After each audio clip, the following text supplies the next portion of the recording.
Chicken mutton कोरमे की छुट्टी होने वाली है जब घर में बनेगा ये लजीज अंडे आलू का कोरमा। ये कोरमा ना सिर्फ देखने में मज़ेदार है, खाने में उससे भी ज़्यादा लजीज है।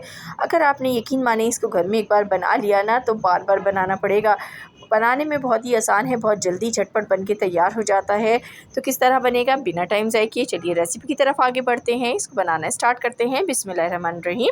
सबसे पहले प्याज दरकार होगी, तो 3 अदद बड़े साइज़ की प्याज़ें लेके उनको बारीक आपने इस तरीके से कट कर लेना है। उसके बाद सेकंड चीज़ जो हमें चाहिए होगी वो अंडे हैं। तो हमने यहाँ पर 9 अंडों का इस्तेमाल किया है। इसको बॉईल कर लिया है और बॉईल करने के बाद इसकी जिल्द को उतार के छिलकों को, और अब हम इसके ऊपर कट लगा लेंगे इस तरीके से। सिर्फ एक तरफ कट लगाएंगे, दोनों तरफ कट नहीं लगाने हैं। तो ये देखें इस तरीके से 3 कट मैंने लगा लिए हैं सब अंडों पर। आलू चाहिए होंगे हस्बे ज़रूरत। अब एक कढ़ाई लेंगे और उसके अंदर हम डाल देंगे कुकिंग ऑयल। तो कुकिंग ऑयल आपने थोड़ा सा ज़्यादा रखना है, आम सालन में जितना डालते हैं उससे थोड़ा सा ऊपर डाल दीजिएगा। उसको अच्छी तरह गर्म कर लें और जब वो अच्छी तरह से गर्म हो जाए तो उसके अंदर हम प्याज को शामिल कर देंगे। और प्याज को डालने के बाद चम्मच चलाएँगे और इसको हमें फ्राई करना है और चम्मच लगातार चलाना है ताकि प्याज पर इक्वल कलर आ जाए। गोल्डन ब्राउन कलर आने तक हम इसको फ्राई कर लेंगे। तो कलर जैसे ही देखिए यहाँ पर चेंज होना शुरू हो गया है तो आपने चम्मच मज़ीद चलाते रहना है, वरना क्या होगा साइडों से प्याज तो आपकी ब्राउन हो जाएगी लेकिन बीच से ब्राउन नहीं होगी।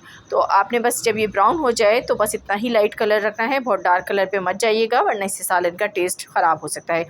अब आपने इस तरीके से प्याज को सेपरेट कर लेना है ऑयल से और निकाल लेना है इसको यहाँ पर एक ब्लेंडिंग जार में। अब इसमें हम डालेंगे टमाटर। तो टमाटर आपने यहाँ पर 3 अदद बड़े साइज़ के इस्तेमाल करने हैं। स्किन को उतार दीजिएगा और उसके बाद हम इसमें शामिल करेंगे दही। तो दही आपने 3 खाने के चम्मच इसमें डालने हैं और इसका हमें दानेदार सा एक पेस्ट बना लेना है। तो देखिए यहाँ पे दानेदार सा पेस्ट बन के रेडी हो गया है।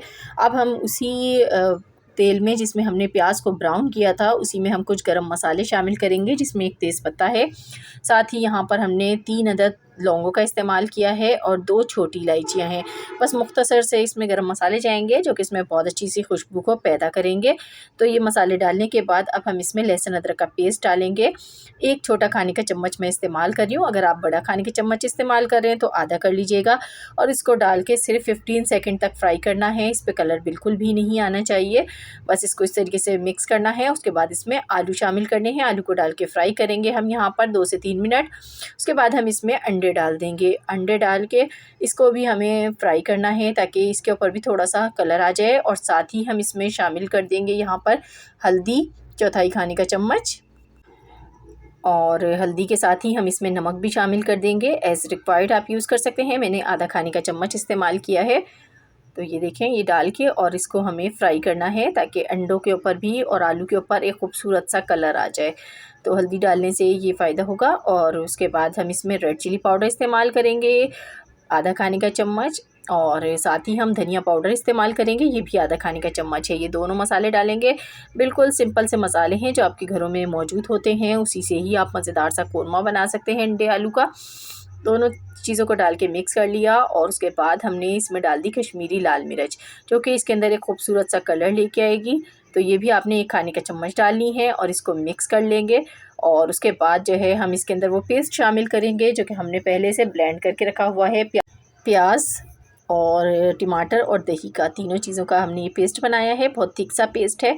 अभी ब्लेंडिंग जार में जो है वो थोड़ा मसाला लगा हुआ है। तो अब हम क्या करेंगे, ब्लेंडिंग जार में थोड़ा सा पानी डालेंगे और इसमें शामिल कर देंगे ताकि हमारा पेस्ट बिल्कुल भी ज़ाया ना हो। और इसको अच्छी तरीके से भून लेंगे। तो यहाँ पे पानी इसका जब ड्राई होने लगे, ऑयल सेपरेट होना शुरू हो जाए तो पर आपने इसमें थोड़ा पानी शामिल करना है क्योंकि इसे भी हमें कुक करना है। आलू थोड़े कच्चे हैं तो उनको भी गलाना है। और ये देखें कितना ज़बरदस्त सा मसाला इसका बन रहा है, कलर भी कितना खूबसूरत सा आ रहा है। तो इसमें ग्रेवी के लिए हम थोड़ा सा पानी डालेंगे। आप अपनी मर्ज़ी से ग्रेवी बना सकते हैं जितनी आपको रिक्वायर्ड हो। मैंने 1 गिलास पानी डाल दिया और इसको तकरीबन मैं 5 मिनट तक पका लूँगी। पहले उबाल आने दूँगी, जैसे ही इसके अंदर एक उबाल आएगा उसके बाद मैं इसको 5 मिनट तक मीडियम फ्लेम पर पकाऊँगी। तो बिल्कुल इस ग्रेवी इस टाइम मुझे बिल्कुल परफेक्ट लग रही है।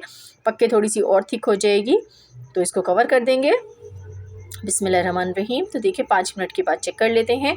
तो यहाँ पर हमारे जो आलू हैं वो मैंने चेक कर लिए, बिल्कुल गल चुके हैं